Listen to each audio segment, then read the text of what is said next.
안녕하세요. 저는 여우 같은 남편과 토끼 같은 딸아이와 함께 살고 있는 올해로 결혼 5년 차를 맞이한 사업가입니다.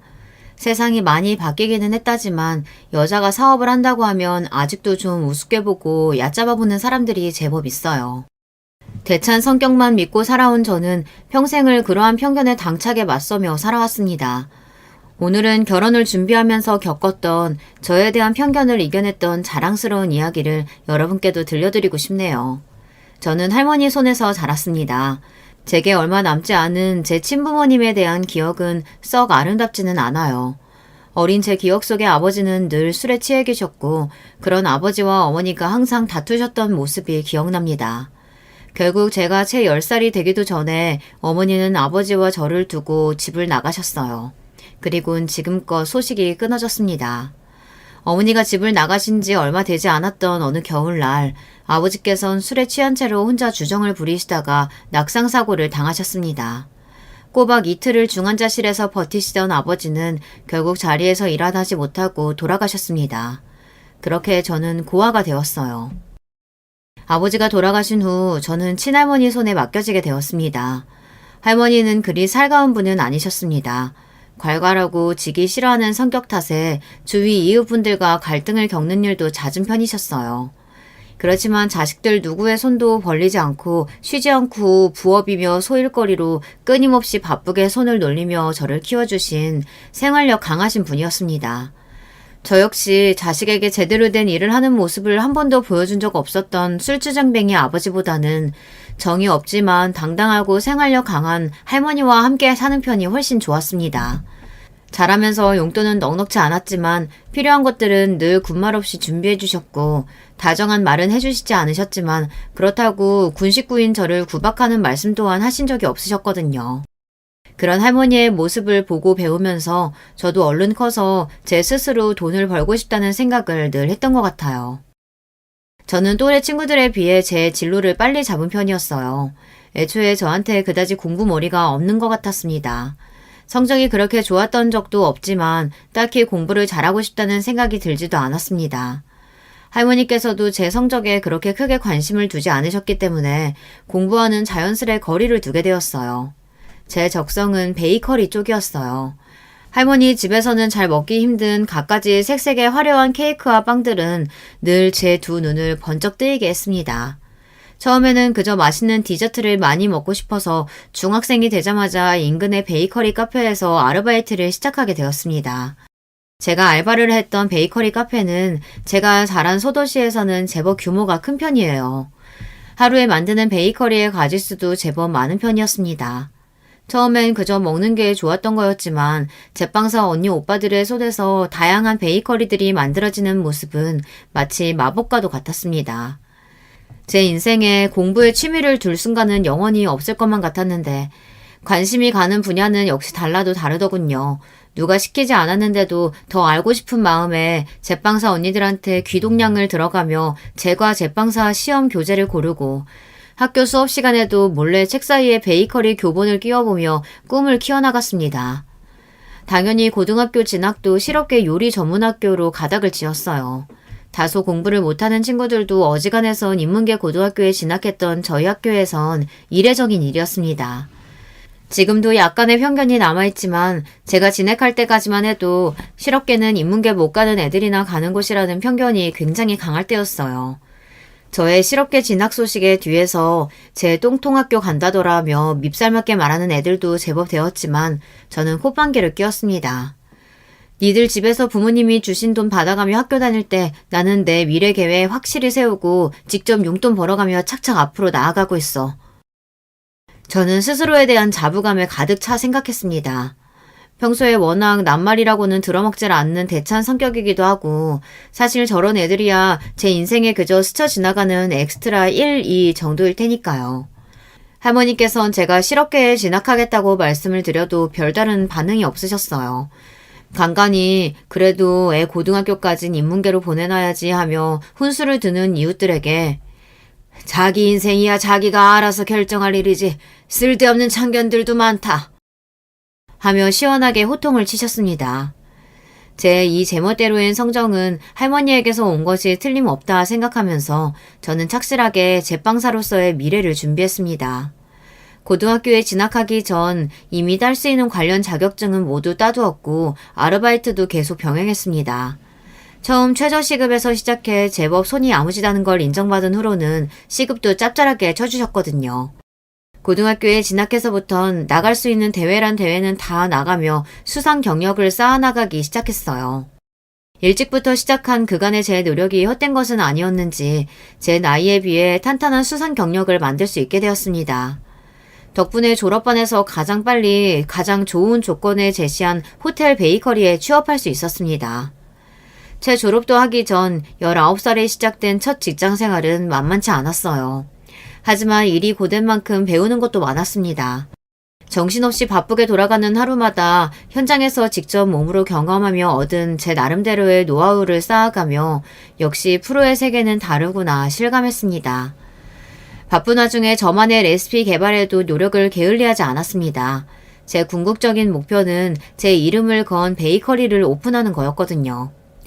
아무래도 유학파도 많은 업계이다 보니 고졸 실업계 출신인 제 입장에서는 남들과는 차별화된 레시피와 수상 경력이 앞으로 계획에 도움이 될 터였어요.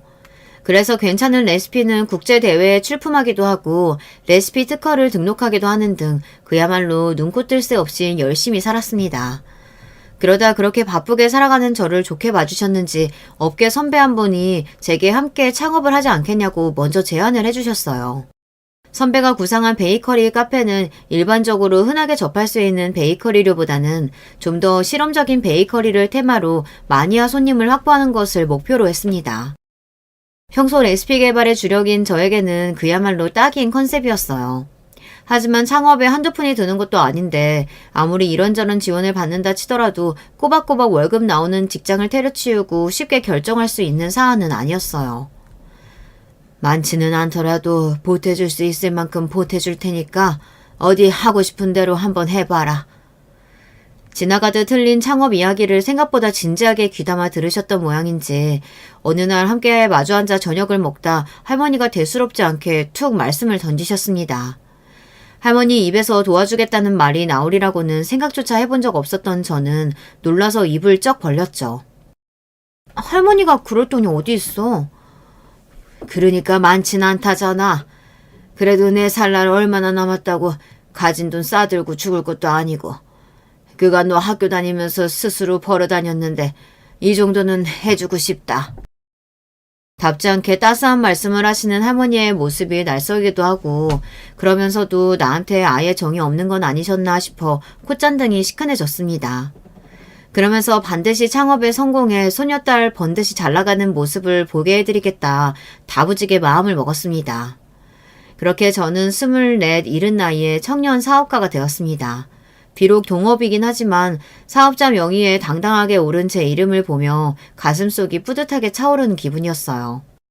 그간 레시피 개발에 공을 많이 들여오긴 했지만 제 이름을 걸고 세상에 나오는 베이커리라고 생각하니 더욱 의욕과 영감이 샘솟았습니다. 카페는 당초 선배와 협의했던 것처럼 저희의 창작 레시피를 기본으로 하는 독특한 컨셉의 베이커리 카페였습니다. 초보 사장님이었지만 선배도 그렇고 저도 그렇고 어릴 때부터 일찍 일을 시작해서 베이커리 만드는 건 물론 손님 응대에도 이미 베테랑이었기에 차츰 입소문을 타고 가게가 알려지기 시작했습니다. 결정타는 국내 굴지의 잡지에 저희 가게에 대한 칼럼이 실린 것이었어요. 저희가 창업을 했다는 소식에 제게 수상의 영광을 안겨주셨던 국내 대회의 심사위원이셨던 한 유명 업계 선배가 저희 베이커리를 맛보시고 칼럼을 써주신 것이었어요. 감사하게도 칼럼엔 저희 카페만의 독특한 베이커리에 대한 호평 일색이었습니다. 홍보도 홍보지만 그간 저희의 노력이 인정받는 기분에 정말 뿌듯했습니다. 칼럼을 시작으로 SNS상에서도 저희 카페가 핫플로 부상하면서 제법 방문해주시는 분들이 늘어나기 시작했습니다. 남편을 처음 만난 것도 그즈음이었습니다. 남편은 저희 카페 단골 손님의 지인이었어요. 남편의 말로는 단골 손님과 함께 처음 저희 베이커리 카페에 방문했다가 손님을 응대하는 저를 처음 보고는 첫눈에 반했다고 합니다. 믿거나 말거나지만요. 저야 영업시간이니 정신없이 바쁜 와중이라 남편의 첫인상이 잘 기억이 나질 않거든요. 그렇게 단골 손님을 통해 남편과의 소개팅 제의가 들어왔어요. 그동안은 가게가 자리 잡느라 다른 생각을 할 마음의 여유가 없다가 어느 정도 자리가 잡히기 시작한 시점이라 이제 와서 생각해보면 남편의 타이밍이 제법 나쁘지 않았습니다. 어찌됐든 저도 저를 좋게 봐줘서 먼저 만남을 제안받은 게 썩 기분이 괜찮았어요. 그래서 소개팅 제안을 수락하기 전 간단한 신상 명세에 대한 정보를 어디 드러나 보자 싶었습니다. 커플 탄생에 대한 기대에 가득 차 신이 난 단골 손님이 들뜬 목소리로 말했습니다. 얼굴도 아주 멀끔하게 잘생기셨고 인상도 좋으세요. 무엇보다 직업도 진짜 괜찮아요. 의사 선생님이신데 학교도 좋은 대학 나오시고 지금은 개인병원 개원하셔서 자리도 잘 잡으셨어요.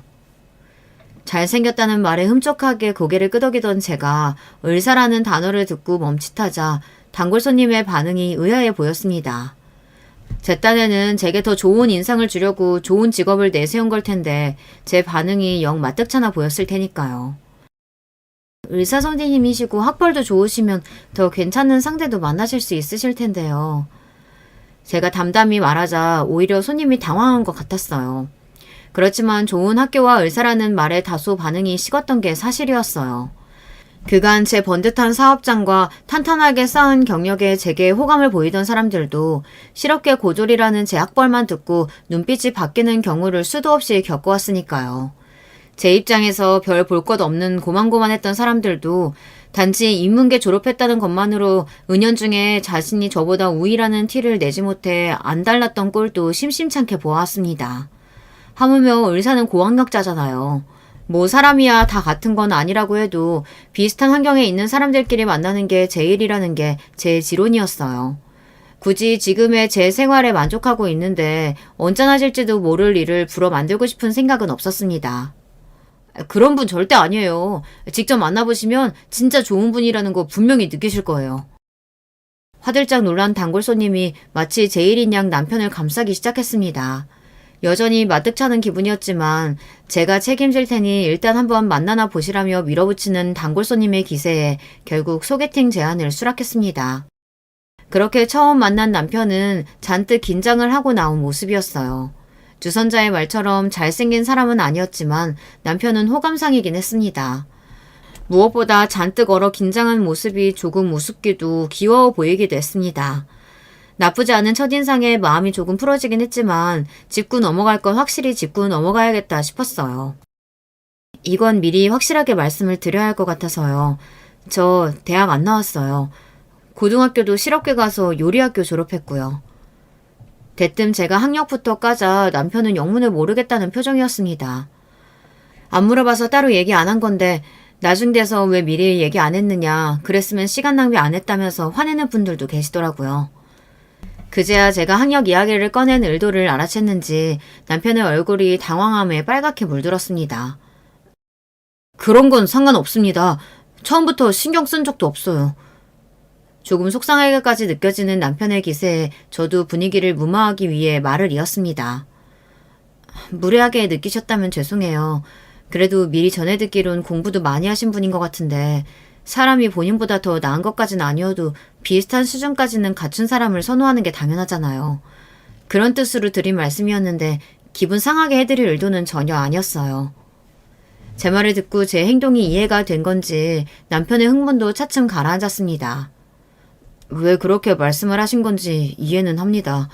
그런데 정말 그런 부분은 생각지도 않았어요.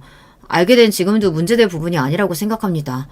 무엇보다 무슨 잘못한 게 있는 것도 아닌데 출신 학교 가지고 사람 대하는 태도를 바꾸는 거 그 자체가 잘못된 일이라고 생각해요.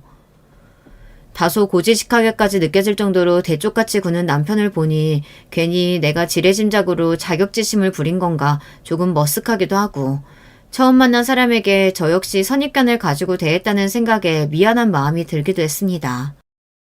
좋게 말씀해 주셔서 감사해요. 그렇게까지 말씀해 주시니 저도 더는 그런 생각 않고 재밌는 시간 보내다 갈게요. 평소 성격대로 시원스레 답하자 그제야 분위기가 풀리는 것 같았습니다. 다소 뻔뻔하게까지 한 저와는 다르게 남편은 수줍음이 많은 사람이었어요. 대화는 주로 제가 주도했지만 남편도 한마디라도 더 붙이려고 노력하는 게 보였어요. 그렇게 맛있는 걸 먹으며 이야기를 하다 보니 제가 생각보다 이 시간을 더 즐겁게 보내고 있구나 싶었죠. 매너 있게 차로 저를 집 근처까지 데려다 준 남편은 차에서 내려 긴장한 표정으로 말했습니다.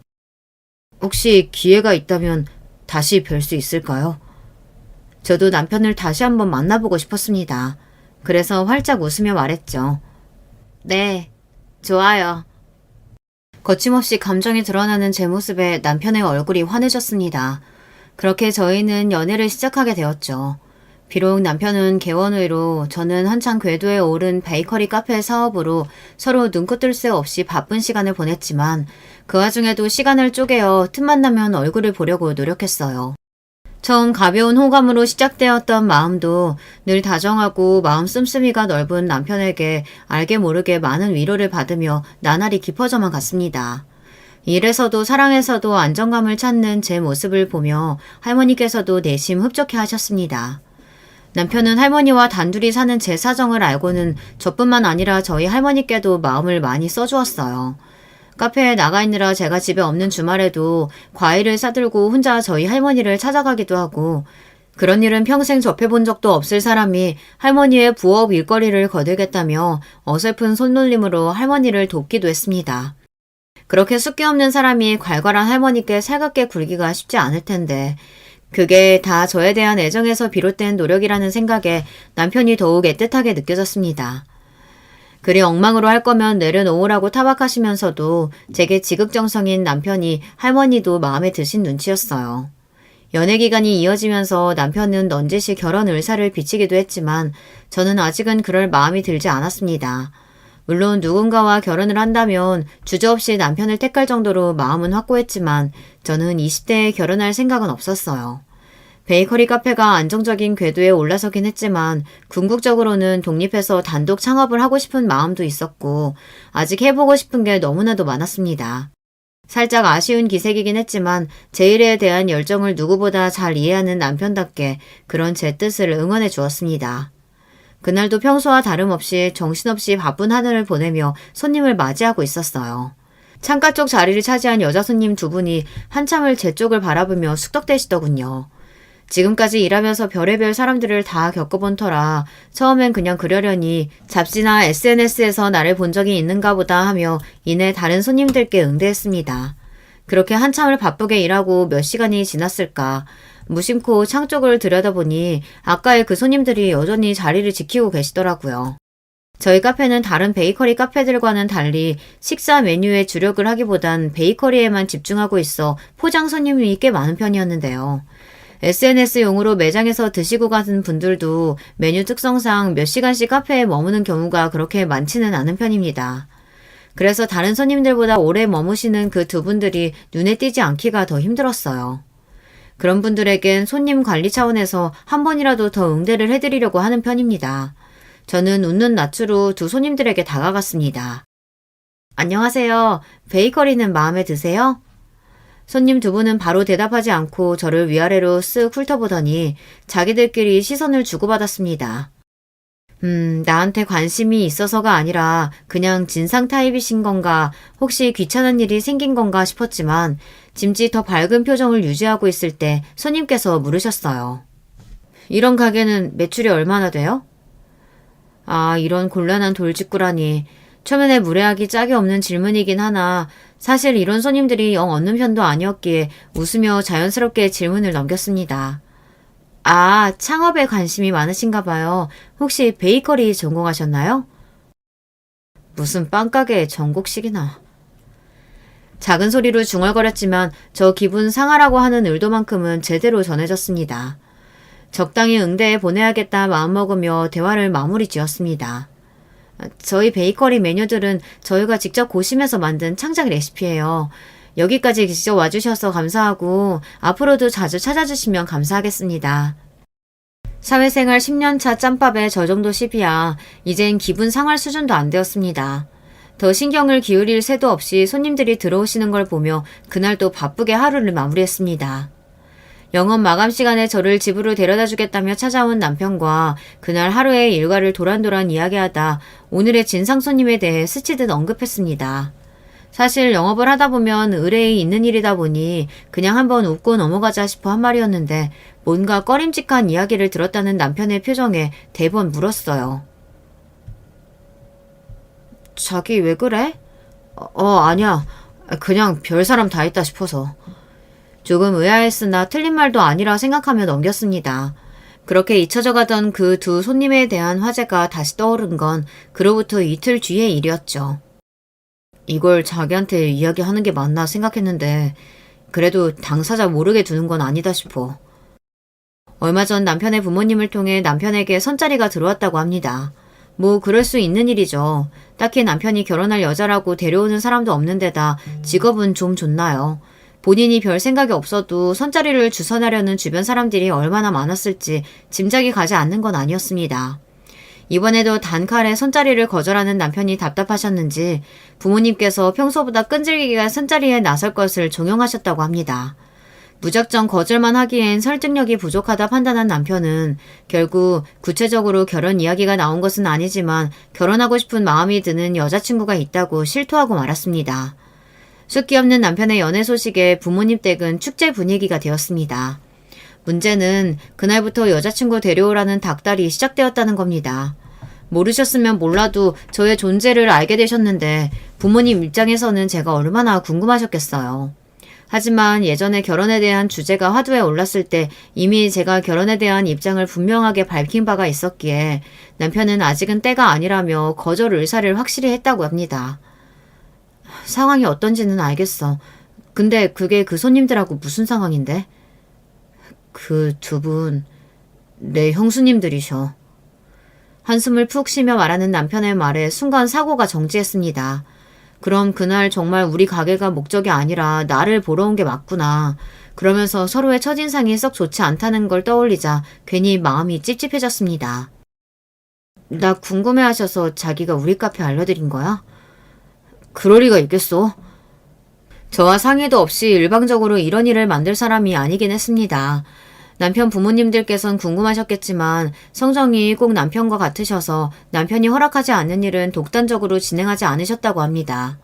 그래도 답답한 마음이야 있으셨을 테니 막내한테 여자친구가 있다는데 아직 데려올 생각이 없는 모양이다 라며 며느리들에게 토로하셨던 모양이에요. 그때부터 남편에게 두 형수님의 질문 폭탄이 쏟아졌다고 합니다. 도련님, 도대체 뭐하는 아가씨길래 그렇게 꽁꽁 숨긴대요? 숨기긴요. 아직 결혼 이야기가 나오지도 않았는데 무턱대고 상대방 집으로 부르는 건 부담스럽잖아요. 그럼 결혼 이야기 하면 되죠. 도련님 일 빠지는 게 뭐가 있다고. 결혼하자고 하면 웬만한 아가씨들이야 다 좋다고 할 텐데. 그거야 우리 가족들 생각이고요. 상대방 입장도 생각을 해야죠. 형수님들의 협공에 기가 쪽 빨린 남편은 결국 제 직업과 제 베이커리 카페가 위치한 지역에서는 제법 인정을 받고 있는 능력 있는 사람이라며 제 신상의 아주 일부분을 살짝 털어놓았다고 합니다. 그러고는 형수님들의 누그러진 태도에 다행이라 생각하며 바쁜 본인 일상을 사느라 그 일을 까맣게 잊고 있었다고 합니다. 제가 며칠 전 웬 손님들이 대놓고 가게 매상을 물어보더라 라고 말하자 퍼뜩 그 난리가 떠오르기 전까지는요. 내가 확실하게 이야기하질 않았으니 설마 했는데 그 얼마 안 되는 걸 가지고 이리저리 들쑤셔서 결국 알아내신 모양이야. 미안해. 내가 그냥 그때 아예 응대를 안 했어야 하는데 자기도 모르는 새 이런 일을 겪게 만들었네. 사실 저희 카페가 제법 유명세를 겪었다 보니 단편적인 정보라 할지라도 마음만 먹으면 찾아내는 게 그리 어려운 일도 아니었을 거예요. 딱히 잘못한 것도 없는데 그만 제 앞에서 죄인이 돼버린 남편이 조금 측은하긴 했지만 무려 동서가 될지도 모르는 저와의 첫 대면에서 심상치 않게 진상의 기운을 풍기던 남편의 두 형수님을 떠올리니 이거 일이 귀찮게 될지도 모르겠다는 불길한 예감이 들었습니다. 그리고 또 며칠이 지난 후 형수님 두 분이 다시 저희 카페를 찾아오셨어요. 그러고는 손님들 계산줄을 싸그리 무시하더니 곧장 저에게 직진하시더군요. 도련님한테 얘기 들었다면서요? 새침하게 말하는 큰 형수를 보며 올 것이 왔다 싶었습니다. 그러나 저는 동요하지 않고 말했습니다. 지금 제가 손님 응대 중이라서요. 조금만 기다려 주시겠어요? 뭐? 큰 형수가 말을 잇기도 전에 손님이 먼저 치고 들어왔습니다. 업장에서는 손님이 왕이죠. 저는 웃는 낯으로 마저 능숙하게 손님을 응대했습니다. 두 형수는 괘씸하다는 얼굴로 저를 쳐다보았지만 애초에 남의 귀한 업장에서 무례하게 군 건 저쪽이 먼저죠. 저한텐 저의 평생 자부심을 다 쏟아부은 곳인데 아무리 미래에 손이 동서가 될지도 모르는 사람들이라 해도 저런 식의 무례를 저 자세로 다 받아줄 생각은 눈꼽만치도 없었습니다. 부딪힐 거면 차라리 빨리 부딪히는 게 낫다 생각하며 불어 계산줄이 다 줄어들 때까지 그쪽으로는 눈길도 주지 않았습니다. 계산을 다 마치고 저는 일부러 더 나긋하고 여유 있는 걸음으로 두 사람 앞에 섰습니다. 그리고는 여전히 웃는 낯으로 말했습니다.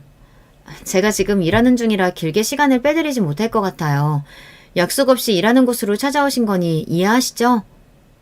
대번에 두 사람 낯에 못마땅한 기색이 보였지만 뭐 제 알바인가요. 저는 비교적 손님들이 많이 지나가지 않는 쪽으로 두 사람을 데려갔습니다. 그래서 오늘은 어떻게 오셨을까요? 뭐 못 올 때 왔어요? 아무나 들락거리는 가게인데. 저를 찍어 누르고자 하는 기세가 느껴졌으나 이 정도는 저한테 우스운 수준이었습니다. 온 낯에 은은한 미소를 띄우며 말했습니다. 하실 말씀이 있으시면 듣겠습니다. 제가 일하는 중이라 자리를 오래 비울 수 없어요. 바쁜 척은 혼자 다 하시네. 손윗동사가 될지도 모르는데 궁금하면 좀 찾아올 수도 있는 거 아니에요? 그러든지 말든지 여전히 차분하게 웃는 낯인 저를 보고 좀 약이 올라 보였어요. 이내 큰 형수가 톡 쏘았습니다. 우리 도련님이랑 만나고 있다고 들었는데 어른들이 알게 되셨으면 우리가 먼저 찾아올 게 아니라 응당 먼저 찾아뵙고 인사드리는 게 순서 아닌가? 그 부분은 민준 씨가 잘 말씀드린 걸로 알고 있는데 따로 찾아오신 이유가 있나요? 제가 얼굴색 하나 변하지 않고 대꾸하자 오히려 상대방 쪽에서 당황한 것 같았습니다. 아니 그렇다고 해도 여자 쪽에서 그런 건 도리가 아니다 하고 먼저 찾아뵐 생각을 해야지. 우리 도련님이 공부원 해가지고 순진한 싸움 해가지고 똑같이 하는 건 아니죠. 저도 민준 씨도 서로 상의해서 내린 결론인데 별로 탐탁지 않으셨나 봐요. 민준 씨 부모님께서는 별 말씀 안 하신 걸로 알고 있는데 오늘 두 분 여기 오신 건 알고 계신 건가요? 부드럽게 매기는 제 말에 말문이 턱 막힌 모양이었습니다. 진짜 시집을 갔더라도 시집살이 당하고 살 성격이 아닌 제가 막말로 아직 결혼을 한 것도 아니고 생판 남의 진상 짓거리를 받아줄 이유가 없었죠. 사실 처음 방문했을 때부터 대강 견적은 나왔습니다. 저 둘은 나의 상대가 되지 않는다. 정말 상의 없이 두 분 자의로 오신 거라면 앞으로는 안 그러셨으면 좋겠습니다. 여긴 제 직장인데 약속도 없이 이렇게 막무가내로 찾아오셔서 제게 따지시는 것도 도리에 맞는 일은 아니잖아요. 그래 주실 수 있죠? 대화를 부드럽게 마무리한 제가 꾸벅 인사까지 잘 드리고 자리를 뜨자 제대로 대꾸도 못한 두 사람의 얼굴이 울그락불그락 하더니 이내 쿵쿵 발을 구르며 카페 문을 쾅 열어젖히고 나갔습니다.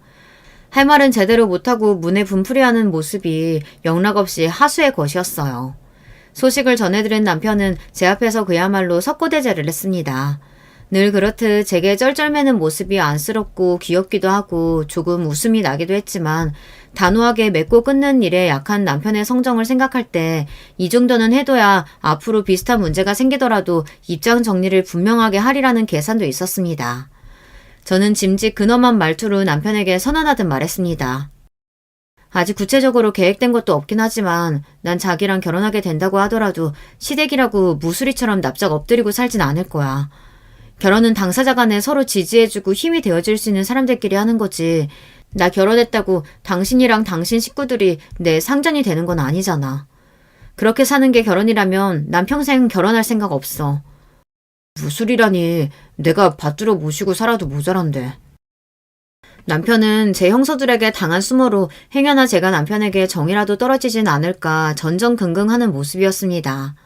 그래 당사자인 저 사람이 내가 저렇게 좋아 죽겠다는데 지들이 뭐 어쩔 거야. 그러면서도 내심 조금은 염려스러웠던 점을 넌지시 물었습니다. 자기 형수님들도 형수님들이지만 사실 내가 가장 걱정스러운 건 자기 부모님들이야. 혹시 자기 부모님들도 나 안 좋게 생각하셔서 형수님들 보내신 거면 어떡해? 아니야, 절대 아니야. 어머니도 형수들이 자기 카페 찾아간 거 뒤늦게 아시고 한 소리 하셨어. 절대 자기한테 그런 짓 하실 분 아니셔. 다급하게 손살에 치는 남편을 보며 의심스럽다는 눈초리로 바라보았지만 시부모님께서 여기 온 걸 알고 계시냐는 제 말에 눈에 띄게 당황하던 두 사람의 모습을 떠올려 보았을 때 거짓말을 하는 것 같진 않았습니다. 그렇게 또 한 번 남편의 다짐을 단단히 받아둔 후 저는 너그럽게 용서하는 모습을 보이며 남편을 토닥여 주었습니다. 늘 카페 일로 바빠 부쩍 밤늦게 혼자 계시는 일이 잦으셨던 할머니께서 쓰러지신 건 그로부터 얼마 지나지 않았을 때였습니다. 병원 응급실에서 걸려온 전화에 카페 일도 내팽개치고 불이 나게 달려간 병원에서 낯빛이 허옇게 질린 할머니를 보자 심장이 쿵 떨어지는 것만 같았습니다. 할머니는 그날 동네 어르신들과의 모임에 나갔다가 갑작스럽게 심장마비를 겪으셨다고 합니다. 그나마 처치가 빨라 목숨을 건지셨다는 의료진의 설명에 하필 그날 모임이 없어 손녀도 없는 집에 혼자 계신 할머니께서 심장마비를 겪으셨다면 어찌 되었을지 눈앞이 아찔해졌습니다. 할머니가 쓰러지셨다는 소식에 급히 달려온 남편이 도리어 정신을 못 차리는 저를 대신해 입원 수속을 비롯해 전반적인 일을 신속하게 처리하고 의료진과의 대화까지 진행했습니다. 이럴 때 가까운 사람이 의사인 게 정말 의지가 많이 되더라고요. 무엇보다 자신의 일보다 더 저와 할머니를 신경 써주는 남편이 정말 든든했습니다. 할머니가 입원하신 지 며칠이 지나고 점차 상태가 안정되어 갈 즈음 남편의 부모님께서 병문안으로 오셨습니다. 저도 할머니와도 첫 대면이었죠. 시부모님께선 점잖고 사려 깊게 할머니의 쾌유를 비시고는 너무 오래 머무르지 않고 병원을 나서셨습니다. 병실 밖으로 배웅을 나온 제 손을 꼭 잡고는 시어머니께서 말씀하셨어요. 아가씨 입장에서 당황스러울 수 있다고 생각하면서도 모르면 모를까 키워주신 할머니께서 쓰러지신 걸 아는데도 찾아뵙지 않는 건 도리가 아니다 싶어 염치불구하고 왔어요. 할머니께서 혼자 힘으로 잘 키워주셨다고 들었는데 저리 쓰러지셨으니 그 마음이 오죽하겠어요. 정신없겠지만 그럴수록 환자 보호자가 더 제 몸 잘 챙겨야 돼요. 몸에 좋은 거 든든하게 챙겨 먹고 기운 내요. 하시며 남편을 통해 용돈까지 보내주셨습니다. 송구함에 손을 내젓는 제게 밥 한 끼 못 먹고 가는 내 마음이 쓰여서 그런다 말씀하시는 시부모님께 그간의 마음고생이 다 위로받는 기분이었습니다. 남편이 저렇게 따스한 사람으로 자랄 수 있었던 게 다 부모님 덕분이었구나 하는 마음에 가슴이 따뜻해졌습니다. 너 지금도 영 결혼 생각은 없냐? 시부모님이 돌아가신 후 대뜸 할머니께서 묻는 말씀에 저도 생각이 많아졌습니다. 저도 모르는 새 형수들이 그랬던 것처럼 시부모님께도 환영받지 못할까봐 내심 많이 위축되어 있었나 봐요. 막상 만나뵈니 어렸을 적 떠나보낸 제 부모와는 비교도 되지 않을 정도로 다정했던 두 분의 모습에 눈 녹듯 마음이 녹는 것 같았습니다. 참 괜찮은 양반들이시더라. 민준이가 누굴 닮았는지 알겠어. 저도 고개를 끄덕였습니다. 하나뿐인 가족인 할머니의 약한 모습을 보고 나니 저도 마음이 더 약해지는 것 같았어요. 그간 제게 한결같이 힘이 되어준 남편에게도 애틋한 마음이 더욱 커졌습니다. 한번 결심이 서니 이 마음을 어서 남편에게 전하고 싶었습니다. 너 몸보신 안 시키면 내가 어머니께 혼난다며 성화를 부리는 통에 간만에 병원 밖에서 저녁을 먹다 대뜸 제가 말했습니다. 자기 아직도 나랑 결혼이 하고 싶어? 자기 앞에 뚝배기에서 갈비살을 발라다 제 앞접시로 올리던 남편의 두 눈이 동그래졌습니다. 그런 남편을 보며 씩 웃는 제 모습에 세상 빛을 다 머금은 듯 남편의 얼굴이 순식간에 환하게 빛났습니다. 결혼 준비는 남편의 주도하에 그야말로 불도저처럼 진행되었습니다. 아직 할머니도 완전히 몸을 추스르지 못하셨고 가뜩이나 바쁜 카페 일에 할머니 병간호까지 정신 차릴 새가 없던 제게 남편은 넌 아무것도 신경 안 써도 된다며 싱글벙글 웃었습니다. 제 앞에서는 네 꿈을 이룰 때까지 기다릴 수 있다며 내숭만만이던 이 남자, 결혼하고 싶은 마음이 굴뚝이었던 모양이었습니다. 남편의 부모님들께서도 결혼을 반기셨어요. 남편이 결혼하고 싶은 여자가 있다고 선언한 그 순간부터 막내 며느리 볼 생각에 설레하셨던 두 분이셨으니까요. 저희 할머니야 먼저 결혼 이야기를 꺼냈으니 더 말할 것도 없었습니다. 단지 마음에 걸리는 건 제게 호의적이지 않았던 두 예비 손이 동서들이었어요. 자기 결혼한다니까 형수님들이 뭐라고 안 해? 결혼은 내가 하는 건데 두 분이 뭐라고 하실 일이 뭐가 있어. 형님들은 뭐라고 하셔? 형수님들이 나 별로 안 좋아하는 거 아실 거 아니야. 형들이 뭐라고 하겠어. 형수님이 자기 안 좋게 이야기하려고 해도 자기 결혼도 아닌데 쓸데없이 내 결혼에 입대지 말고 잠자코 있으라고 형수님들한테 한마디 하시더라. 그 정도만 되어도 제 입장에선 충분했습니다. 모든 사람이 다 좋을 순 없는 거고 먼저 나를 건드리는 것만 아니면 부로 스트레스를 받아가며 크게 신경 쓰고 싶지도 않았어요. 그렇게 결혼 준비는 단계적으로 착착 준비되어 갔습니다. 예비 손윗동서들이 따로 저를 찾은 건 결혼이 한 달도 채 남지 않은 시점이었습니다. 이번에도 역시 저와 사전 약속 같은 건 잡은 적이 없었어요. 갑작스레 저희 베이커리 카페에 들이닥친 두 사람을 보며 오늘 하루가 피곤해지겠구나 직감했습니다. 이제 와서 갑자기 제가 마음에 들을 테도 없을 테니까요. 너 당장 우리 도련님이랑 파혼해. 카페 안 모든 손님들의 시선이 동서들과 제게 꽂혔습니다. 딱 봐도 저희들이 저를 이겨먹을 수 있을 것 같지 않으니 이제 아예 결혼의 회방을 놓아야겠다 마음을 먹은 모양이었어요. 너 고아라며? 뻔뻔한 낯짝으로 실실대길래 진작에 알아봤지만 본데 없이 자라서 그렇게 막대 먹은 거야? 주제의 의사 남편 잡을 생각하니까 눈앞에 뵈는 게 없던? 저게 미쳤구나 싶었습니다. 감히 가족을 건드려. 저는 분노한 감정을 숨기지도 않고 쏘아붙였습니다. 미치셨어요? 여기가 어디라고 남의 사업장에서 몰상식하게 이게 무슨 짓입니까? 당장 나가요. 그러자 지지 않겠다는 듯 옆에 서 있던 작은 농서가 옆에 놓여있던 베이커리 트레이를 퍽 치며 바닥에 엎어뜨리고는 소리를 질렀어요. 카페 사장이라고 그리 유세를 부리길래 다 자기 건가 했더니 그것도 아니라며? 네가 벌면 얼마나 번다고 배운 것도 없는 게 기고만장해서 까불어 까불긴. 야, 나랑 형님 다 강남 파라군 출신이야. 너 같은 실업계 고졸 출신이랑 어울릴 군번이 되는 줄 알아? 진짜 기가 막혀서 참나. 아, 그렇게 잘 배워서 이렇게 무식한 짓을 창피한 줄도 모르고 저지르는 걸까요? 고졸 실업계 출신이라며 저를 무시하며 제 앞에서 학벌로 유세 떠는 사람들은 적지 않았지만 눈앞에 저것들이 최고봉이나 싶었습니다. 저는 두 여자를 날카롭게 쏘아보며 망설이지 않고 전화기를 들었습니다. 네, 거기 경찰서죠. 여기 업무 방해하는 사람들이 있어서요. 고성방가에 가게 기물도 파손하고 있습니다. 빨리 와주세요. 뭐 하는 거야 지금? 제가 곧바로 경찰에 신고할 줄은 몰랐던지 큰동서가 당황하며 제게서 전화기를 빼앗으려 들었지만 소란에 곧장 제게 달려온 동업자 선배 언니에게 금세 저지당했습니다. 언니도 이미 머리 끝까지 화가 나 있는 상태였어요. 제 소중한 영업장을 아수라장으로 만든 것도 모자라 바닥에 엎질러진 귀한 빵들을 보고 언니도 눈이 돌아 있었습니다. 저희 카페 베이커리는 저희 두 사람의 자부심 그 자체였어요.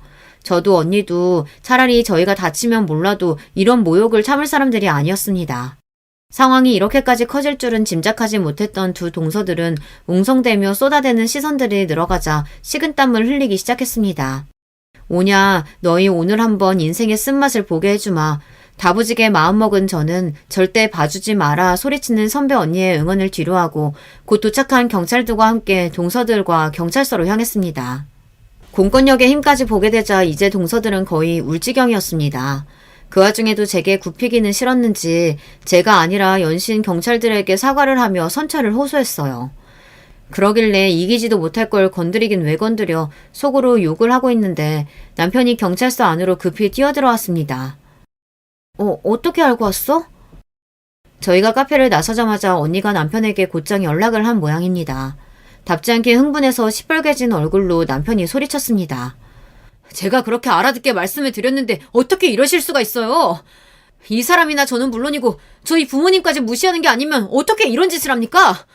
절대 선처 안 해드릴 테니까 그렇게 아세요. 이 사람이 봐달라고 해도 제가 절대 용서 못합니다. 태어나서 남편이 그렇게 화를 내는 모습은 그때도 그 이후로도 본 적이 없습니다. 누구도 의심할 수 없도록 확실하게 제 편이 되어주는 모습에 굳건했던 제 마음에도 도리어 소름이 불쑥 올라오는 것 같았습니다. 이 사람은 평생 흔들림 없이 내 편이 되어주겠구나. 목구멍 안쪽이 시큰해졌습니다. 얼마 지나지 않아 동서들의 남편, 즉 제 예비 아주버님들도 헐레벌떡 경찰서로 뛰어들어왔습니다. 제 아내의 얼굴을 보자마자 당신 도대체 이게 무슨 짓이야? 버럭 소리를 내지르는 아주버님의 기세에 동서들은 바짝 쪼그라들었습니다. 그래도 제 남편이랍시고 여보 하며 우는 소리를 내는 꼴이 우습기 짝이 없었습니다. 망신도 세상 이런 망신이 없다며 타박하던 아주버님들은 이내 저와 제 남편의 눈치를 보기 시작했습니다. 재수 씨한테는 정말 면목이 없습니다. 막내 너한테도 일이 이렇게 돼서 정말 미안하다. 우리가 처신을 잘했어야 하는데. 이 사람들이 100번 잘못했지만 그래도 곧 가족 될 사람들인데 부디 너그러운 아량으로 한 번만 봐줄 순 없을까? 은근슬쩍 선처를 호소하는 아주버님께 남편은 나랑 인연 끊을 생각 아니면 더는 말 얹지 말라며 단호하게 일갈했습니다. 좀처럼 볼 수 없는 남편의 무서운 기세에 아주버님들도 더는 아무 말도 하지 못했습니다. 뒤늦게 사건의 전말을 알게 된 시부모님께서는 경악하셨어요.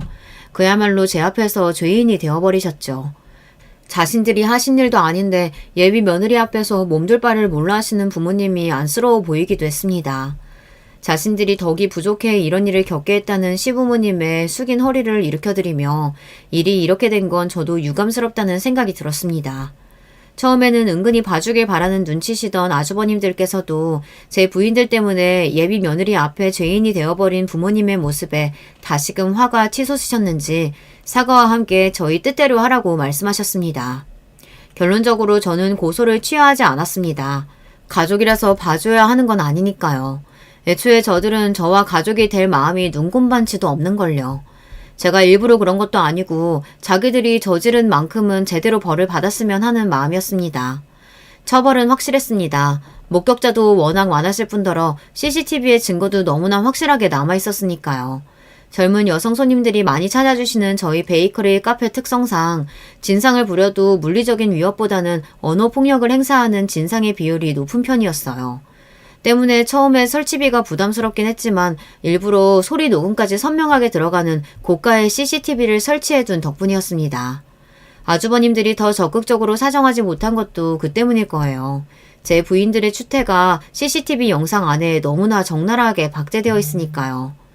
시작부터 제게 흠이 제대로 잡히고 들어가서 그런지 결혼 이후 두 손윗동서들은 제 앞에서 찍소리도 하지 못했습니다. 가족들 모두에게 비난이란 비난은 배가 부를 정도로 먹어나서인지 영 기를 펴지 못하는 모습에도 그다지 불쌍하다는 생각이 들지 않는 걸 보면 저도 참 보통 성격은 아닌 모양입니다. 결혼 후에도 저는 꿈을 이루고자 하는 노력을 게을리하지 않은 끝에 독립해서 저 혼자 단독 대표인 사업체를 새로 꾸렸습니다. 절대로 결혼이 네 꿈을 이루는데 발목 잡히게 하지 않겠다 신승당부하던 다짐처럼 남편은 제가 새 사업을 시작하는데 전폭적인 지원을 아끼지 않았습니다. 그간 제 뼈와 살을 갈아가며 준비해온 회심의 새 레시피와 이미 얻은 유명세가 가게의 번창에 큰 도움을 주며 저는 독립 5년 만에 분점 2군데를 포함해 총 3곳의 베이커리 카페 사업장의 어엿한 대표로 성장했습니다. 선배 언니와 단 둘이서 제빵을 했던 이전과 달리 전문 파티셰도 여러 고용하며 제 생활에도 드디어 숨 돌릴 여유가 조금은 생겨났어요. 짬을 내어 우리 딸과 남편과 함께 시부모님과 제 할머니를 모두 모시고 해외여행도 다녀왔습니다. 저희 매장처럼 특이한 베이커리에 익숙한 세대가 아닌 제 할머니와 시어머니를 모시고 시장 조사차, 카페 투어도 자주 다니고 있어요. 딸이 없는 시어머니는 며느리와 함께 예쁜 카페도 구경하고 맛있는 디저트도 함께 먹는 새로운 경험이 퍽 마음에 드신 눈치였습니다. 이제는 먼저 인터넷 검색하셔서 가볼 만한 베이커리 카페 시장 조사도 함께 해주십니다. 동서들과는 그냥 별 변화 없이 그렇게 계속 대면대면한 채로 지내고 있습니다. 솔직히 이제 와서 딱히 가깝게 지내고 싶은 마음 같은 건 들지 않아서요. 제 사업장 규모가 커지고 수입이 늘어갈수록 동서들이 제 눈치를 살살 보는 게 보였지만 딱히 아는 척하지 않았습니다. 제가 그리 상냥한 편은 못 되어도 제 사람에게는 아끼지 않고 잘 퍼주는 성격인데 가만히만 있었어도 같이 좋은 거 누리며 즐겁게 살 수 있었을 것을 제 동서들은 복을 걷어차도 제대로 걷어찼죠. 사실 서로 경찰서 대면까지 한 사이인데 이제 와서 하하호호 화기애애하게 지내는 것도 참 우스운 일이기는 합니다. 그렇게 저는 평생에 꾸미던 독립 베이커리 카페 대표로서의 꿈을 이루는 데 성공하고 어릴 때에는 차마 꿈도 꾸지 못하던 다복한 가정의 일원으로 하루하루를 씩씩하게 살아가고 있습니다. 때론 세상의 편견에 정면으로 부딪히며 조금은 버거울 때도 있지만 늘 한치의 의심 없이 제 편이 되어주는 가족들로부터 에너지를 충전하며 기운을 차리곤 해요. 저 역시 언제나 한결같이 같은 자리에서 묵묵히 저를 지지해주는 가족들이 없었더라면 지금의 성공을 일구어 나갈 수 없었을 겁니다. 나를 믿어주는 한 사람의 존재가 저 스스로를 참 강하게 만들어주는 것 같아요. 여러분들도 지금 옆에 계시는 분과 서로 믿고 의지해가며 힘차게 살아가시길 바랄게요. 감사합니다. 여러분, 두 번째 사연 시작하기 전에 좋아요, 구독 꼭 눌러주실 거죠? 그럼 두 번째 사연 바로 시작합니다. 안녕하세요. 평소에 유튜브로 사연은 즐겨 듣는데 제가 제보하게 될 줄은 전혀 몰랐네요. 저는 지금 경기도에 사는 30대 후반 간호사 여자입니다. 인생은 원래 고난의 연속이라고 하잖아요. 저도 어린 시절부터 결코 평온한 삶을 산 편은 아니에요. 근데 얼마 전엔 제가 생각해도 이럴 수가 있나 싶을 정도의 일이 일어났습니다. 혼자만 알기에 아까운 정도라 용기 내어 제보하게 됐어요. 제 사연 재밌게 들어주시길 바라며 시작하겠습니다. 저는 정말 굴곡이 많았어요. 일단 저는 아버지란 존재가 없었습니다. 엄마한테 듣기론 엄마가 저를 임신하셨을 때 아버지가 사고로 돌아가셨대요. 공사장에서 일하셨다고 들었는데 높은 곳에서 위험하게 일하다 떨어지셨다고 하더라고요. 그래서 엄마는 임신 막달일 때 남편을 잃었죠. 엄만 저를 낳고 산후조리도 제대로 못하고 바로 식당에서 일하셨다고 합니다. 그것 때문인지 엄마는 자주 아프셨어요. 어깨부터 허리, 무릎 등 안 아픈 곳이 없으셨죠. 지수야, 엄마 어깨 좀 주물러 줄래? 왜 이렇게 아프지? 당장 내일도 식당 가서 설거지 해야 되는데 파스를 붙여도 이러네. 엄마, 내가 주물러 줄게. 그리고 나중에 크면 엄마 몸 안 아프게 내가 효도할 거야. 엄만 나만 믿어. 알겠지? 사랑해. 엄마와 저는 서로가 서로밖에 없는 관계였어요. 그래서 사춘기 때도 큰 탈 없이 조용히 지나갔죠. 하지만 엄마와 관계가 좋은 것과는 별개로 가난은 매우 힘들었습니다.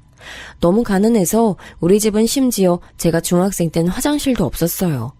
지금 생각하면 그런 곳에서 어떻게 살았나 싶을 정도의 집이죠. 집이라고 할 것도 없이 그냥 쪽방에서 살았거든요. 그래서 어린 제 소원은 깨끗한 화장실이 있는 집이었어요. 너무 가난해서 교복도 남이 버린 것을 주워다 입었습니다. 야, 김지수, 넌 교복이 왜 그 모양이야? 너네 집 거지라서 그래? 교복 살 돈도 없는 거야? 진짜 내가 다 창피하다.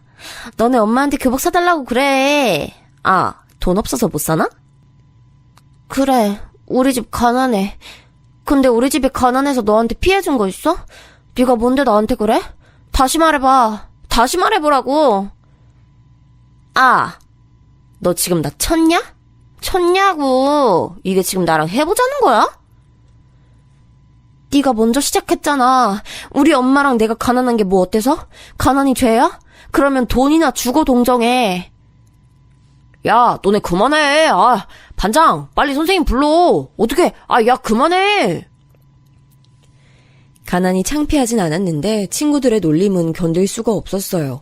특히 죄 없이 저만 바라보고 사는 엄마를 생각하면 더욱 그랬습니다. 그래서 학창시절엔 친구도 별로 없었어요. 제가 가난해서 잘 씻지 못하니까 저를 피하는 친구도 많았습니다. 엄마가 몸이 안 좋기도 했고 친구도 없으니 학교에서 열심히 공부했어요. 열심히 공부한 덕에 서울에 있는 대학의 간호학과에 입학할 수 있었어요. 우리 지수가 간호사 되는 거야? 엄마 너무 기뻐.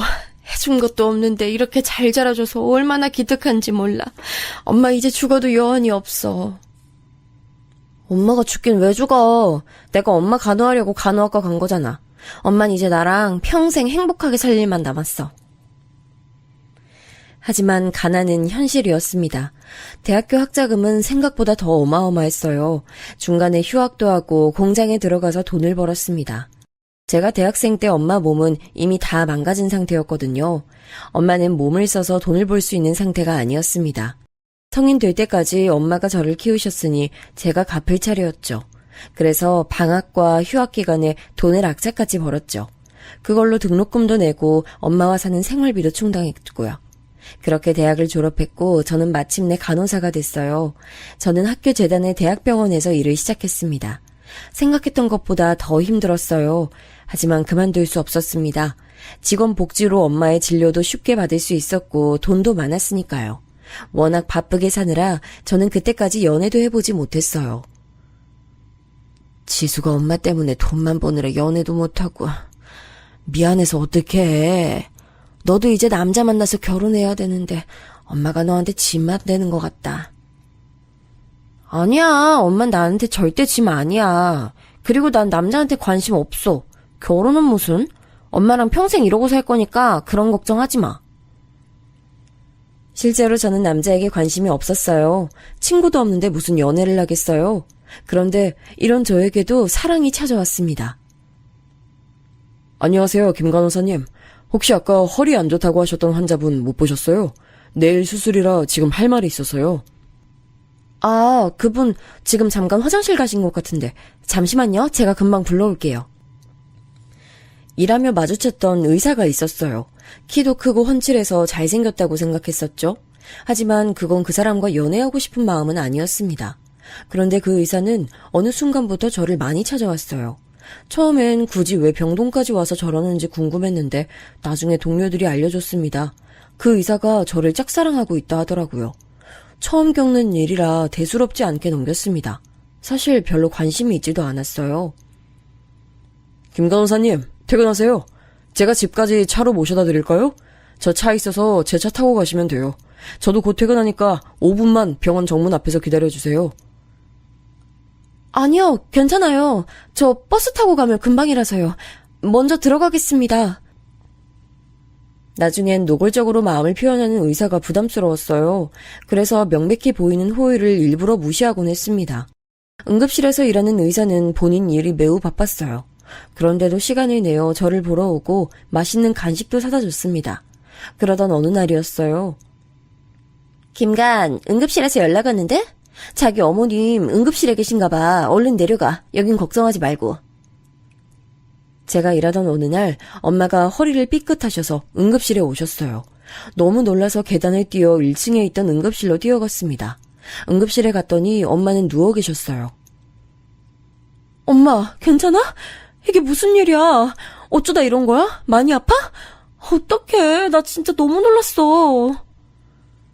지수야, 미안해. 내가 너 걱정시키고. 엄마가 시장에 가려다가 계단에서 굴렀지 뭐야. 그래도 저 의사가 엄마 친절하게 봐주고 이 빵도 줬어. 사람이 너무 좋더라. 너랑 친한 동료라고 하던데. 엄마 말을 듣고 의아했어요. 저는 딱히 친한 동료가 없었거든요. 간호사도 아니고 게다가 의사면 더욱 없었죠. 그래서 엄마 시선을 따라 고개를 돌렸더니 제게 적극적으로 구애하던 그 의사가 보였습니다. 엄마 말대로 그 의사는 엄마한테 지극정성으로 대해줬어요. 친절한 설명과 함께 굳이 하지 않아도 되는 처치까지 다 해줬습니다. 이 사건을 계기로 저는 완전히 마음이 열렸죠. 그리고 그 사람과 저는 4년을 연애했습니다. 연애는 즐거웠는데 문제는 결혼이었어요. 남자는 집안이 의사 집안이었습니다. 대대로 돈이 많았고 시아버지가 될 사람도 의사였어요. 그 사실을 알고 저는 남자에게 헤어지자고 했습니다. 아니, 난 절대 못 헤어져. 우리가 서로 사랑하는데 뭐가 문제야? 부모님은 내가 잘 설득할게. 당신도 마음 굳게 먹어. 이 고난이 끝나면 우린 행복할 거야. 그 말을 믿고 예비시댁에 인사를 간 첫날 저는 문전박대를 당했습니다. 아예 굳게 닫힌 대문을 통과하지 못했어요. 당장 다시 가. 여기가 어디라고? 우리는 의사 검사 아니면 며느리로 못 들인다고 했지. 게다가 집안까지 별로잖아. 우리 집이 무슨 자선사업가니? 당장 꺼져! 시어머니의 앙칼진 목소리에 저는 기가 죽었어요. 그래도 인사 간다고 백화점에서 꽃과 선물을 샀었거든요. 그걸 전해주지도 못했습니다. 남자는 연신 제게 미안하다고 사과했어요. 하지만 시부모님의 반대는 점점 심해졌습니다. 반면 우리 엄마는 의사 사위가 들어온다고 매우 좋아하셨죠. 아가씨, 남편 될 사람 의사라며? 엄마가 하도 말해서 이제 외웠잖아. 너무 부러워. 나도 의사 사위 있으면 얼마나 좋을까? 엄마가 요즘 그래서 입이 귀에 걸렸더라. 여기저기 자랑하느라 동네에서는 이미 저는 의사 남편을 둔 아내가 되어 있었어요. 무엇보다 엄마가 너무 좋아하셨습니다. 실제로 엄마는 그때 무릎이 매우 안 좋으셨어요. 그걸 남편이 매주 찾아뵈며 진료해줬죠. 몸에 좋은 영양제도 사왔으니 엄마는 당연히 결혼식 날짜만 손꼽아 기다리셨습니다. 반면 시댁의 반대는 너무 심했어요. 급기야 시어머니는 제가 일하는 병동까지 찾아오셨습니다. 우리 아들 내가 귀하게 키웠어. 외동아들이라 얼마나 애지중지 키우는데 너 같은 년이 우리 아들을 탐내? 양심이 있어 없어? 최소한 그런 부자라도 되든가. 어디서 그지가 우리 집에 시집 온다고 난리야? 시어머니는 남들이 쳐다봐도 신경도 쓰지 않으셨어요. 오히려 나중엔 제 머리채까지 잡으셨습니다. 어머 김관 괜찮아? 아줌마 이거 놓으세요. 왜 이러세요? 계속 이러시면 경찰 부릴 거예요? 엄마, 병원까지 와서 왜 이러는 거예요? 동네 창피해서 나도 못 살겠어요. 남편까지 응급실에서 올라올 정도였죠. 하지만 놀랍게도 이렇게 극심한 반대에도 저희는 결국 결혼하게 됐습니다. 이유는 바로 제가 남편의 아이를 가지게 됐거든요. 지우라고. 애 지우는 게 뭐 그리 어려워. 지우면 되잖아. 엄마, 제발 그만하세요. 아버지는 이제 허락도 하셨잖아요. 의사나 검사가 아니라도 지수 간호사예요. 간호사면 멍청한 사람도 아닌데 왜 자꾸 그러세요? 남편이 아무리 시어머니를 막아도 시어머니는 끝까지 반대하셨어요. 다행히 시아버지가 남편 편을 들어주셨습니다. 시아버지는 제 편은 아니었어도 아들을 끔찍히 생각하셨어요. 나중에 남편에게 당신 병원을 물려줄 생각이었죠. 저는 시어머니의 행패와 제 임신 때문에 결국 병원을 퇴사하게 됐습니다. 시아버지는 저와 남편이 시댁에서 사는 것을 전제로 결혼을 허락하셨어요. 덕분에 저는 결혼하고 아이를 낳을 때까지 친정엄마를 아예 볼 수가 없었습니다. 뭐? 친정에 간다고? 왜? 너 무리하다 아기 잘못되면 그땐 어떡하려고? 손주 때문에 겨우 결혼 허락해줬더니 일부러 그래? 어? 시어머니는 제가 친정에 간다고 하면 그러다 아기가 잘못되면 어떡하냐는 이유로 못 가게 막으셨어요. 시댁과 친정이 거리가 있어서 차로 1시간은 걸렸거든요. 저는 차가 없으니 시댁에서 일하는 김비서님의 차를 얻어 타고 가야 했습니다. 하지만 시어머니가 대놓고 못 가게 하니 방법이 없었죠. 남편은 일하느라 바빴고 택시는 돈이 없어 탈 수가 없었습니다. 혹시 몰라 그동안 모아놓은 돈은 다 엄마를 주고 왔거든요. 괜찮아. 시댁에서 마음 편하게 출산 날짜 기다리자. 그래도 우리 딸 목소리 들으니까 기쁘다. 정서방은 여전히 잘해주지? 남편이야 늘 잘하지. 아기 낳으면 엄마 보러 갈게. 몸 아프면 언제든지 전화하고 약 잘 챙겨 먹어. 혹시라도 어디 이상한 것 같으면 연락하고. 알겠지? 그래, 알겠어. 안 그래도 정서방이 연락도 자주 하고 찾아와서 엄마가 마음이 놓여. 우리 딸이 결혼 하나는 진짜 잘했어. 남편이 엄마를 찾아갔어? 그건 몰랐네. 무튼 알겠어. 엄마, 나 이만 끊을게. 몸 건강히 잘 챙겨. 저는 겨우 전화로 엄마와 연락하며 출산을 손꼽아 기다렸죠. 사실 남편과 저는 결혼식도 올리지 못했어요. 급하게 결혼하느라 엄마와 시부모님 얼굴을 겨우 2번 본 게 전부였습니다. 그래서 우리 엄마는 시어머니가 저를 심하게 반대하는진 모르고 계셨어요. 시부모님이 결혼을 쉽게 허락하지 않았다는 건 알지만 남편이 엄마에게 매우 잘했거든요. 심지어 저도 몰랐는데 결혼하고 저 몰래 엄마를 챙기기도 했더라고요. 그런 남편만 보고 버텼습니다. 아기 낳으면 그 아기 두고 너는 떠나.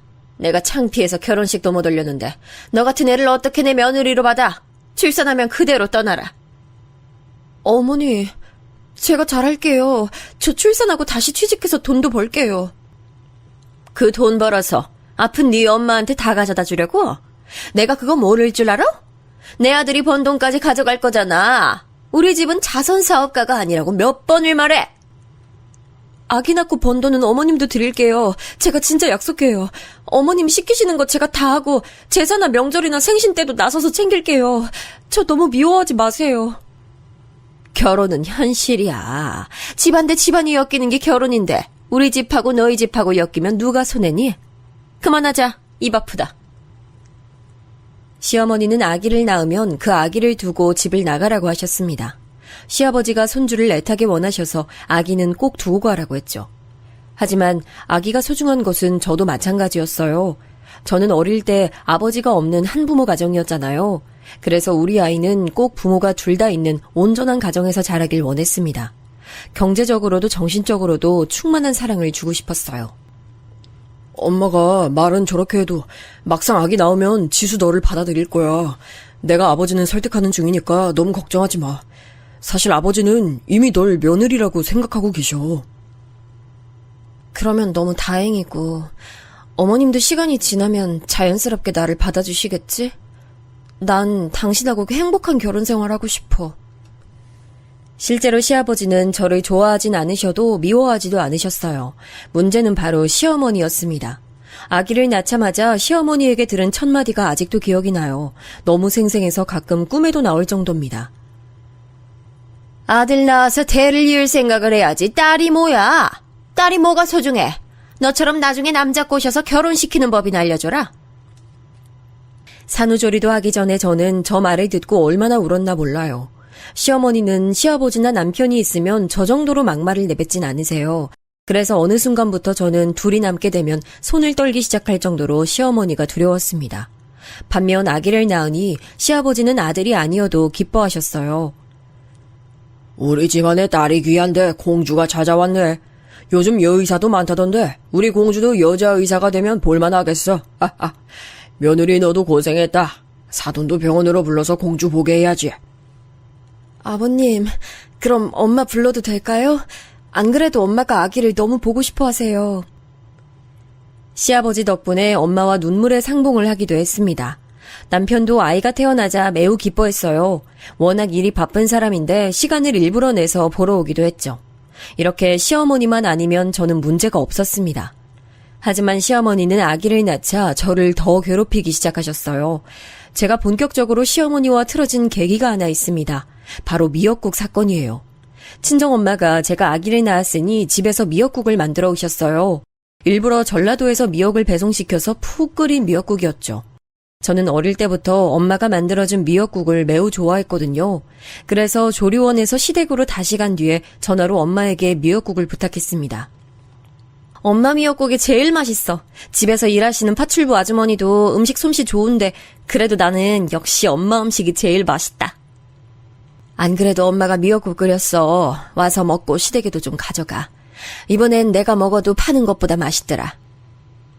사실 아기를 낳고 시아버지가 유해져서 시어머니 몰래 혹은 시아버지에게 부탁해서 친정에 갈 수가 있었거든요.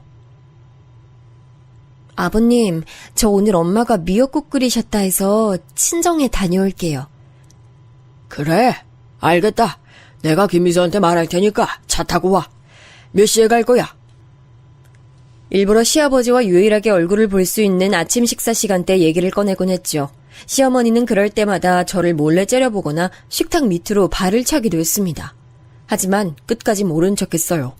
저도 시댁에서 살며 생존의 방식을 터득했죠. 그리고 전날 김미선님이 친정에 데려다 주셔서 미역국을 시댁으로 가져오게 됐습니다. 사건은 이때 발생했어요. 여보 왔어? 고생했어. 피곤하지? 우리 엄마가 미역국 만들어줘서 내가 아까 친정 가서 가져왔어. 좀 먹어봐. 아주머니, 제가 가져온 미역국 좀 내주세요. 아이고, 어떡하죠? 미역국이 제가 잠깐 시장 다녀왔더니 없어졌어요. 아우, 죄송해요. 네? 미역국이 없어졌다고요? 아까 제가 저기 위에 두고 갔는데? 사라질 리가 없어요. 작은 그릇도 아니고 꽤 큰 용기였잖아요. 그게 뭐라고 시댁 부엌에서 난리야? 그놈의 미역국 그럼 네가 끓이던가. 혹시 어머님이 미역국 버리셨어요? 아니죠. 그거 엄마가 저 생각해서 끓여주신 건데. 아니죠. 지금 넌 날 의심하는 거야? 며느리가 시어머니를 잡아먹네? 아이고 머리야. 아유 사람 살려. 어머머, 사모님, 괜찮으세요? 어머, 어떡해. 아유, 사모님, 정신 차리세요. 엄마, 눈 떠보세요. 아, 이게 무슨 일이야? 어머니, 갑자기 왜 그러세요? 몇 분 전까진 멀쩡하셨잖아요. 저도 우리 엄마가 저한테 준 미역국 사라져서 너무 속상해요. 정황상 시어머니가 버린 게 분명했습니다. 하지만 제가 한마디 했다고 쓰러지는 시어머니를 보며 기가 차서 말도 나오지 않았어요. 시어머니와 저는 미역국 사건으로 안 그래도 나쁜 사이가 더 틀어졌습니다. 육아 관련해서도 얼마나 부딪혔나 몰라요. 목소리가 우렁찬 게 크게 될 아이 같아요. 나중에 가수에도 잘 어울리고, 성악해도 좋을 것 같아요. 좋게 봐주셔서 감사해요. 생각만 해도 좋은데요. 저는 우리 딸이 나중에 어떤 직업을 가져도 상관없어요. 남편도 본인만 괜찮다면 건물 청소를 해도 좋다고 하더라고요. 어머니 지금 뭐 하시는 거예요? 지금 무슨 말을 하는 거야? 뭐? 청소? 내가 그러라고 너 여기서 살게 하는 줄 알아? 잔말 말고 아들이나 낳을 생각을 해야지. 지금 네 시아버지가 손녀 예뻐한다고 눈에 보이는 게 없어? 그냥 말이 그렇다는 거죠. 그렇다고 사과를 던지시면 어떡해요. 아기도 놀라서 울잖아요. 딸 키워봤자 너처럼 남의 집 귀한 자식 꼬시겠지? 됐다. 다 필요 없어. 너 나가. 내 집에서 나가! 시어머니는 파출부 아줌마와 제가 얘기하는 것을 사사건건 간섭하셨어요. 그러다 꼭 제 말에만 꼬투리를 잡고 화를 내곤 하셨습니다. 자기 맘에 들지 않으면 사과를 던지거나 물병을 던지기도 하셨어요. 괜찮으세요? 아까 오전에 들으려고 한 건 아닌데 들려서 들었습니다. 괜찮아요. 어머님이랑 남편이랑 아버님이 없으면 저러는데 그래도 다들 퇴근하면 좀 괜찮잖아요. 신경 써주셔서 감사합니다. 병원 다 왔네요. 그럼 이따 3시에 봬요. 아기가 선천적으로 몸이 좀 약하게 태어났어요. 그래서 출산하고 김비서님과 한층 더 가까워지기 시작했습니다. 제가 면허가 없어서 시아버지가 김비서님께 항상 부탁하셨거든요. 시어머니의 행패는 주로 시아버지와 남편이 없을 때 이뤄졌어요. 그래서 파출부 아주머니와 김비서님은 시어머니의 민낯을 알고 있었죠. 특히 아기를 낳고 시아버지가 저에게 유해지면서 시어머니의 심기를 제대로 건드렸습니다. 매일 아침 시간마다 시아버지와 남편과 제가 웃으며 대화하니 그걸 상당히 못마땅해 하셨죠. 그래서 저도 어느 순간부턴 참지 않았어요. 제가 우리 엄마 보러 간다는데 왜 어머님이 못 가게 막으세요? 그렇게 제가 싫으시면 오히려 집에 없는 게 낫지 않으세요? 갈 거면 걸어서 가. 왜 자꾸 김비서를 태동하는 거야? 아까 아침에 어머님도 들으셨잖아요. 아버님이 저랑 딸 몸 편하게 다녀오라고 김비서님한테 시키셨잖아요. 네가 여우처럼 눈웃음을 살살 치며 말하니까 그렇지. 왜? 이제 시아버지도 꼬시게? 어머니, 말씀이 지나치세요. 아무리 그래도 그건 아니죠. 제가 미운 건 알겠는데 이제 그만하세요. 저 친정 다녀오겠습니다. 어딜 가? 거기 안 서? 당장 서! 김비서! 차 시동 켜지 마! 시어머니의 막말 수위는 날이 갈수록 심해졌습니다. 저도 절대 당하지만은 않았어요. 그랬더니 그게 심기를 더 건드렸는지 시어머니의 행패는 나날이 심해졌습니다. 어머니, 아기한테 땅콩 먹이셨어요? 어떡해. 김비서님, 병원 가주세요. 빨리요. 어떡해. 어머, 맞다. 아기 알러지 있지? 내가 깜빡했네. 일부러 그런 건 아니니까 오해하지 마. 어떡해. 김비서님, 차 준비됐어요? 남편 병원으로 가주세요. 어떡해. 아기는 땅콩 알러지가 있었어요. 그래서 땅콩을 먹으면 몸이 붓고 빨개졌습니다. 그걸 아는 시어머니는 제가 잠시 한눈을 팔면 아이에게 땅콩을 먹이셨어요. 더는 저도 못 참겠다 싶어서 그날 시어머니와 매우 다퉜어요.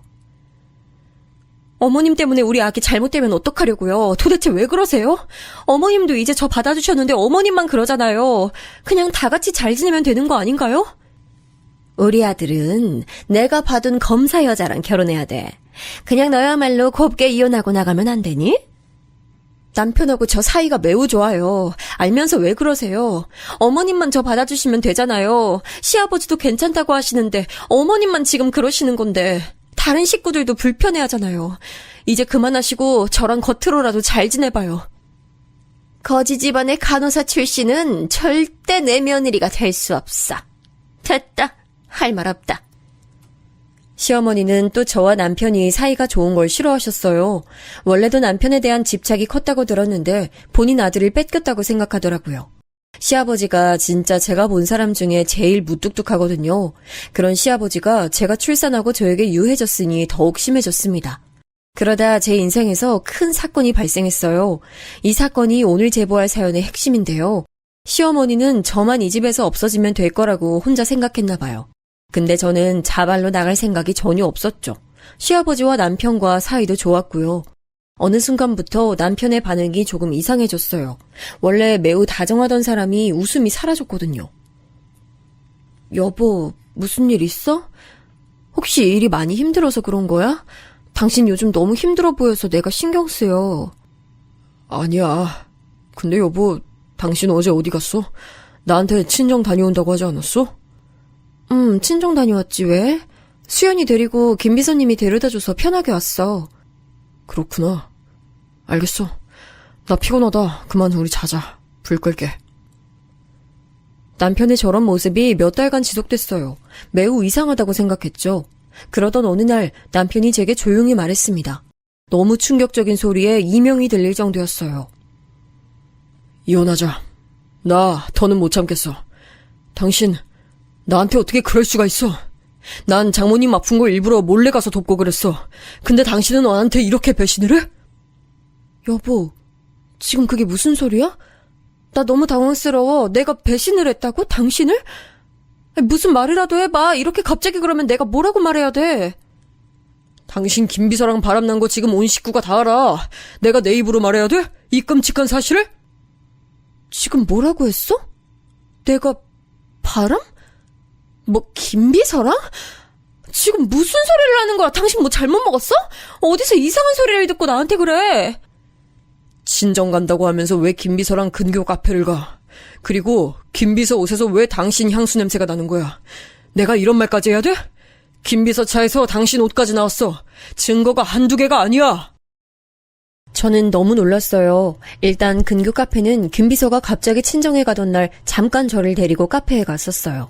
제가 그날도 시어머니와 아침부터 싸워서 혼자 울었거든요. 제가 우는 걸 아니까 김 비서가 기분 전환을 시켜준 줄 알았죠.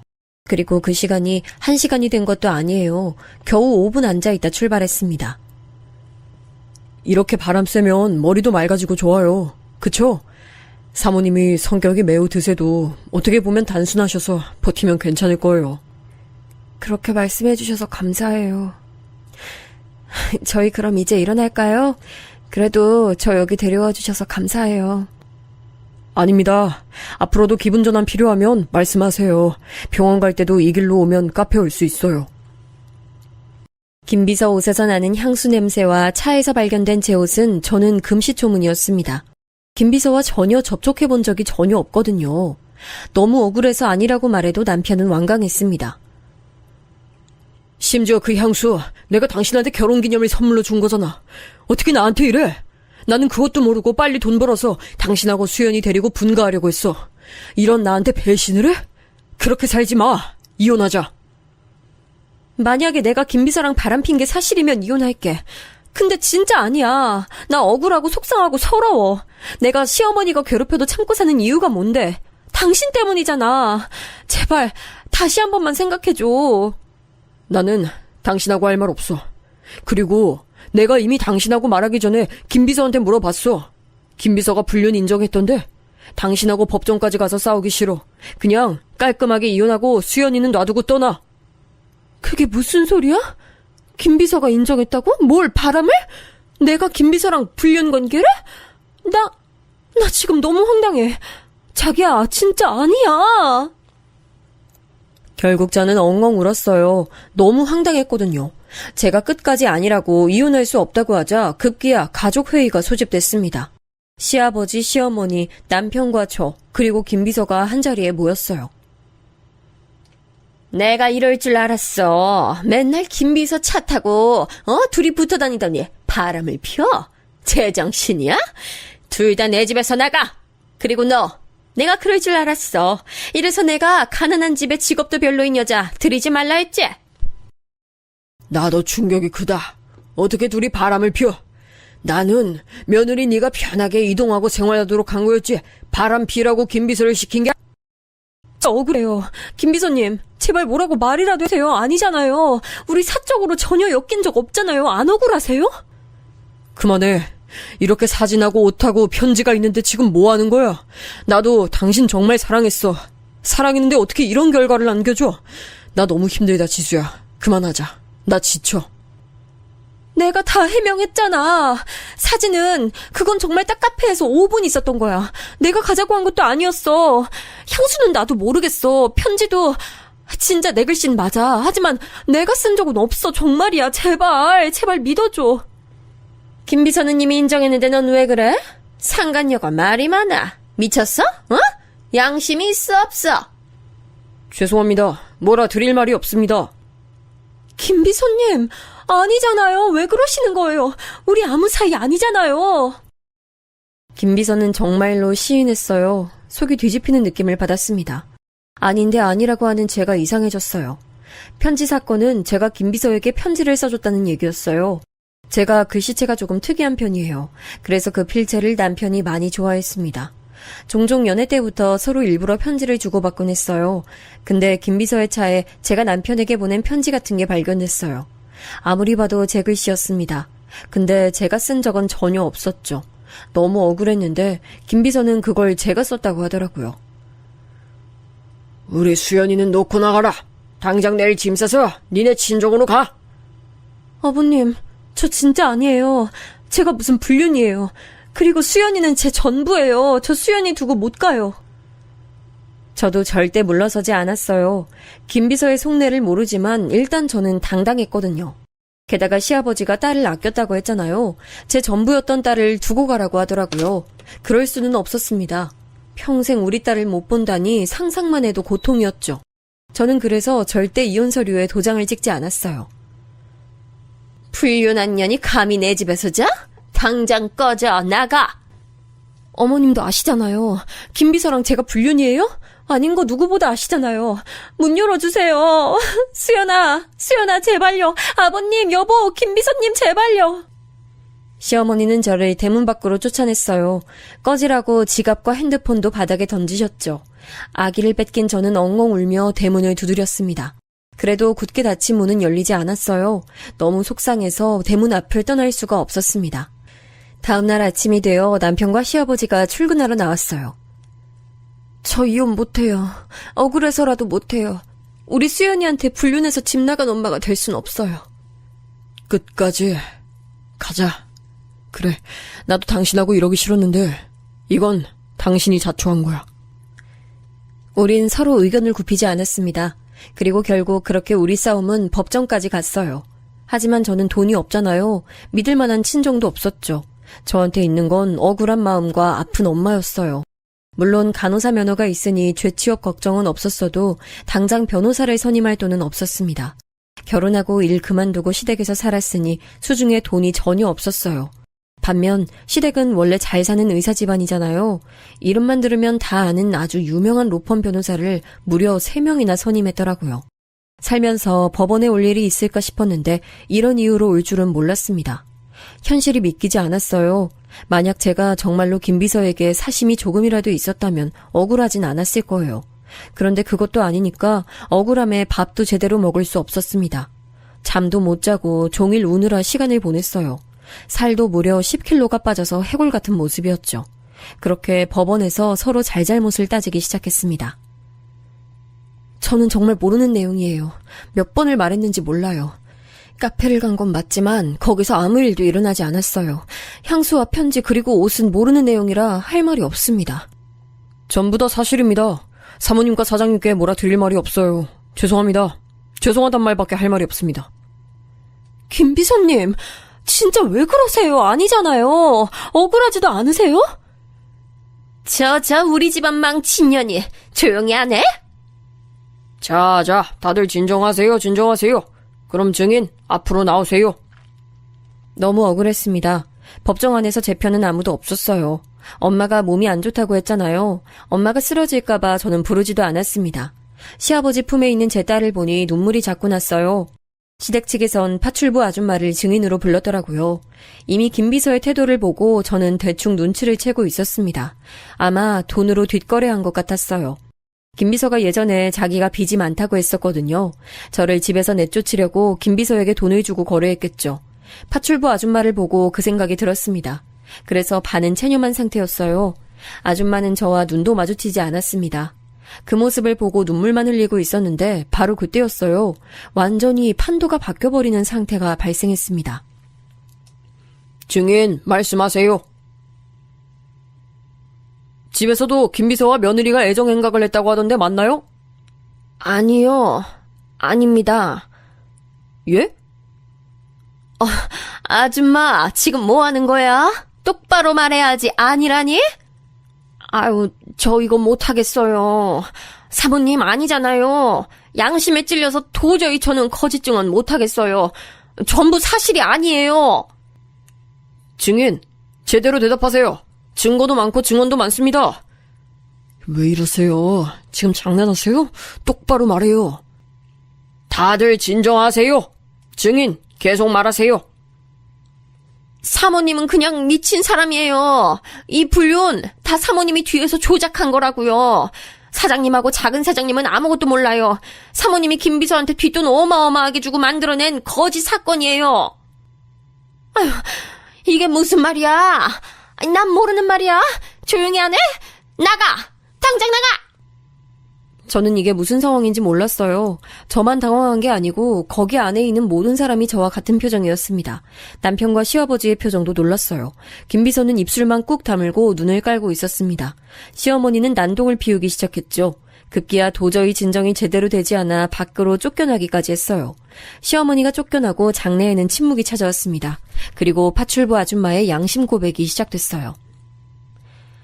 저는 다른 건 몰라도 양심에 찔리는 건 못해요. 사모님이 일부러 김비서한테 작은 사모님 데리고 카페에 가라고 했어요. 제가 그걸 들었거든요. 그리고 김비서 차 안에서 발견된 옷들이랑 김비서 옷에서 났던 향기도 다 사모님이 한 짓이에요. 심지어 사모님은 밤마다 몰래 작은 사모님 필체를 공부했어요. 몰래 편지를 훔쳐서 필체 흉내를 냈어요. 그뿐만이 아니라 일부러 아이한테 땅콩을 먹이기도 했죠. 시집살이가 정말 심했어요. 제가 옆에서 본 것만 해도 버틴 게 용할 정도로요. 파출부 아줌마의 증언을 듣고 저는 허탈했습니다. 설마 했더니 정말로 시어머니가 꾸민 짓이었어요. 심지어 우리 방에 있던 편지를 가져다 자기가 글씨 연습을 했다는 건 상상도 못한 짓이었죠. 이게 다 맞습니까? 똑바로 대답하세요. 맞습니다. 저도 양심에 찔려서 더는 못하겠어요. 그냥 조용히 맞다 말하면 저한테 미국으로 이민 갈 수 있게 도와준다고 했어요. 아픈 우리 딸 병원비도 준다고 했고요. 제가 돈에 눈이 멀어 순간적으로 잘못된 선택을 했습니다. 너무 죄송해요. 마침내 김비서까지 양심 선언했습니다. 답답할 정도로 맞다 말하던 사람이 파출부 아줌마의 말을 듣고 태도를 바꿨어요. 김비서 말까지 듣자 시아버지는 얼굴이 새빨개진 채로 쓰러지셨어요. 충격이 엄청났던 거죠. 그날 어떻게 집에 왔는지 기억도 안 나요. 친정에 와서 죽은 듯 잠만 잤던 기억이네요. 다음날 일어났더니 남편이 집에 있었습니다.